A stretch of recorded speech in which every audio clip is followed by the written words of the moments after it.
Hey everybody, and welcome back to the shop. Today I'm getting ready to do the primer surfacer on the door front. It is almost very good. Wish it was a little bit cooler in here, but the humidity below 50%, very good. So it's supposed to be cooler starting today and tonight. It's going to be fall before we know it. So anyway, I'm getting the 2K primer ready. This is a 4-to-1 mix with hardener. I've already got the liner in the 3M Accuspray cup. So just got to find the 4-to-1. For some reason I'm nervous, I don't know why. 4-to-1 to 1 right here. Make sure that thing's seated all the way in. And we're not going to need a whole lot. I'm going to do 2 coats. So I'm thinking about 4 to that 4 line there. Stirred that up good. So we're going to pour it to the 4 line. And that's probably way more than I need. I might just do the 3. Yeah, I better do 4. Yeah.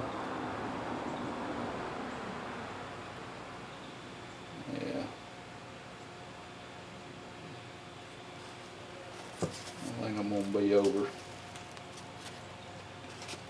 A little bit over. It's alright. That's almost 4. Pick this up. About time to buy a new primer anyway. This hardener, let's go about 4.5. About 4.5 here. It's starting to bubble on me. It's hard to tell. It starts bubbling.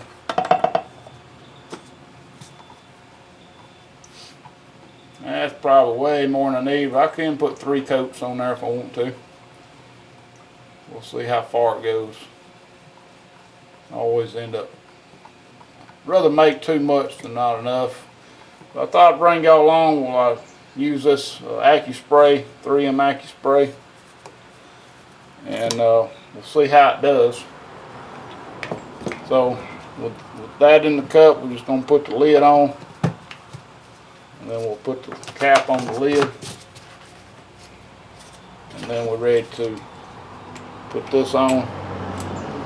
And it's just 1/4 turns, all you need, and make sure we got no leaks. Everything looks good. We're ready to go. We set you up in the paint booth and we'll get going. It's going to be a little loud here when I cut the fan on, but we'll get that thing we'll do. Turn it upside down and spray until it comes up.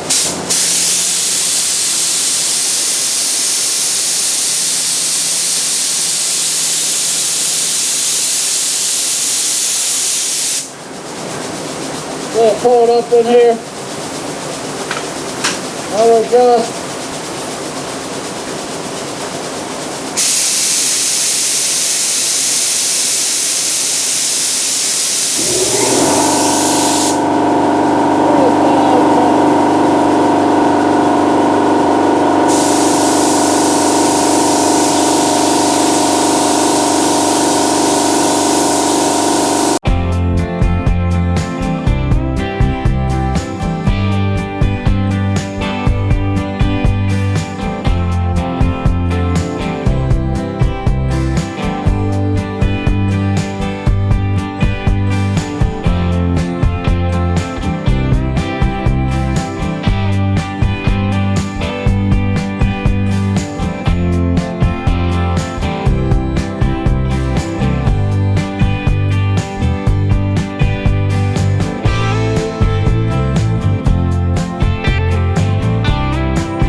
It's very hard to tell how much you have in there when that thing crushes. It looks like you about empty, but you'll be surprised how much is still in that when I take this lid off. I didn't think I was going to be able to get the second coat on there, but I believe I got enough, almost enough left to do a third coat. And I may go ahead and do it if there is enough. Yeah, I still got a lot in there, and I got plenty enough for a third coat, so that's what I'm gonna do. Go ahead and put a third coat on it, and I got it all over my daggum hands. And then we'll just take it out and dump it. Alright, so I just got done putting the third coat on there. Just have to turn it over and suck it back out, you know. Now to get this off, you need something to get behind here, pop it loose. Sometimes a little screwdriver will work.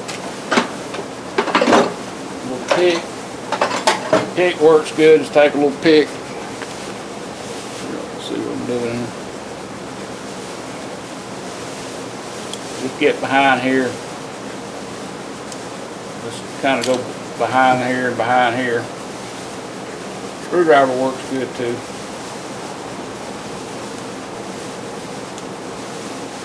It's not the easiest thing in the world, especially when you try and do it on camera. Once it's broke free, just pull that off. And the only thing you got to clean now is the tip of this gun right here. You can see it's got paint on it. So we'll get that cleaned up. Of course, I want to save. Get a little bit of paint off this ring. I don't like stuff all painted up. Now, I still had a little bit left. I probably could have put maybe another coat, but I really didn't need more than 3. I think that'd be fine. Now what I'm going to do is I'm just going to leave this sitting out like that and just let it harden up. Toss this, toss that. A little bit of lacquer thinner.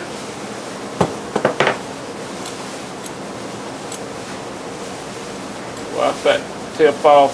You see there's nothing in there. It's just for the very tip of the needle right here is all you got to get. So I got a little bit on my gun. I'll go ahead and get that off. It's always a good idea to wear gloves. You can see my hands. Get that off there if I can. A lacquer thinner.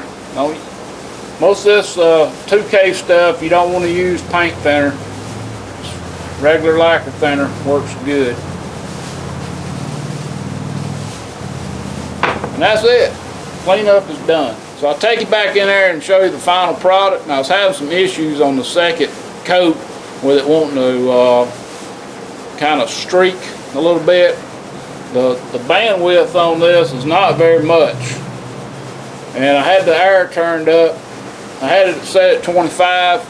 The third coat I put on, I set it up to about 27. And it looked like it might have got some streaks out of it on the third coat. So let's go in there and take a look at it. Alright, so here it is. You can see it, of course it ain't good and dry yet, but it had a little bit of dust in it, not bad. Of course this camera may not pick up well on this gray. But when you turn it up, you get little finer and finer droplets. So I think it did okay on that third coat. It might be a little bit streaky, but I think that's just waviness mostly down there. So we'll block sand that. Notice I did go ahead and cover up that gray stripe there. I'll have to, what I think I'm going to do is I'm going to paint it all blue. And then I'm going to figure out where my gray was. I may even put it back on the truck to match up that gray stripe. And then paint that and then clear it. So anyway, I'm fairly happy with that gun. I think it's going to be a real good primer gun because of the easiness of cleanup. And yeah, so thanks for watching, and please rate, comment, subscribe if you haven't.